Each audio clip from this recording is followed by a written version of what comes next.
In 2013, Aston Martin celebrated its 100th anniversary with a present to itself. For every year the company had been in business, one of these was made, the Centenary Edition Vanquish. Now, the Vanquish was already at the top of the Aston Martin tree with a 6-litre V12 engine putting out 565 brake horsepower, but the Centenary Edition, however, dusts the whole car with just that little something special. From sterling silver wings on the badge to an interior with materials lifted from the 177 hypercar. All in all, this is pretty much the fullest expression of everything Aston Martin wants to be known as.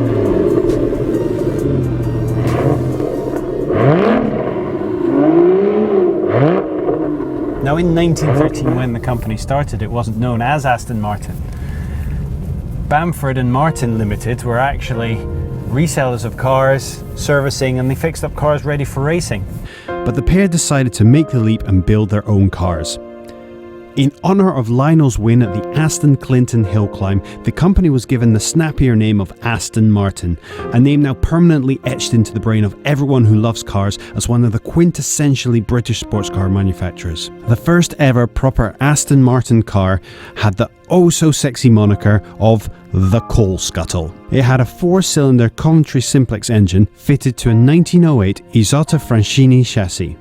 Now, if you've never heard of that Targa Florio winning car, then you've probably heard of its designer, a certain Italian by the name of Ettore Bugatti. The Coal Scuttle would set you back a hefty £850 and get you all the way up to 70 miles an hour. It wasn't a runaway success though, and only a couple were ever sold. World War I pretty much forced Aston Martin to shut up shop for a few years, and not long after the war ended, the pair threw in the towel. Over the next 15 years, the company was repeatedly bought and sold, and there was a period of brief success in the 30s with the Ulster, a car that became one of the most popular race cars of the decade, but by the end of World War II, the company wasn't doing well at all. Cue industrialist David Brown. By the late 50s, Aston Martin was actually on top form. In 57, it even bagged an outright win at Le Mans. David Brown fancied giving the road cars a bit of a spruce up though, and it brought in Italian design house Carrozzeria Touring Superleggera. Now, they went to work on the DB5, the latest car to hold the owner's initials, and they did a stellar job, but it was its follow-up that put it in the shade. A car that will forever be etched as an untarnishable page on the history of car greats.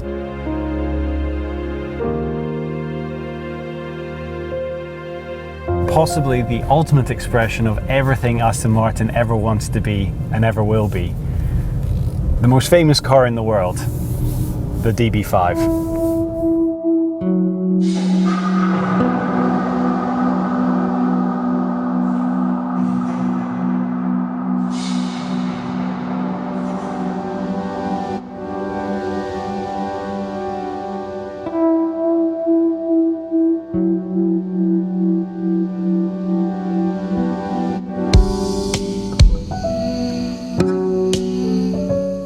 The reason the entire world recognises this car is of course everything down to do with its permanent link to Her Majesty's greatest MI6 agent.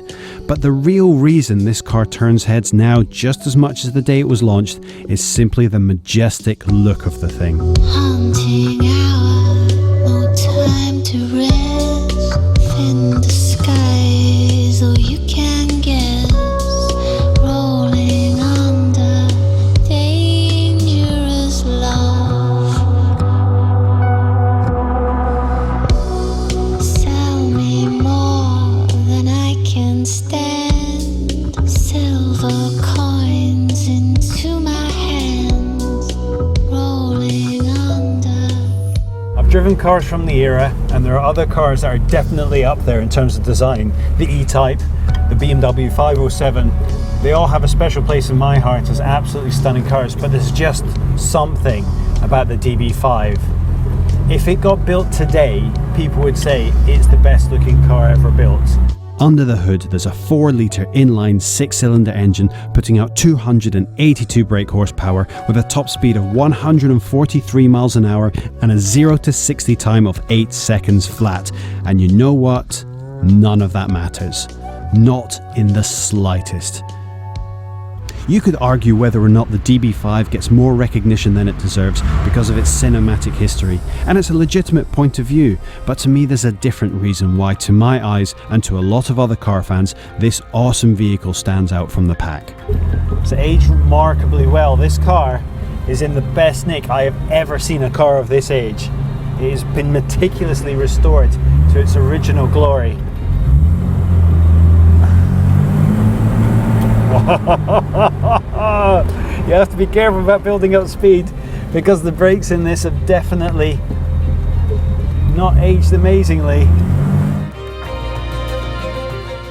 There's a few cars on my list of things to do before I die, and now I can scratch one of them off.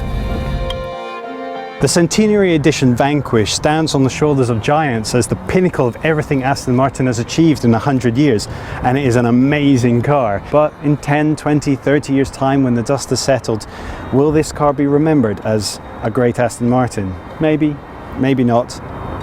But the DB5 is in a different league altogether. Nothing will embody Aston Martin as much as it does. They don't make them like they used to.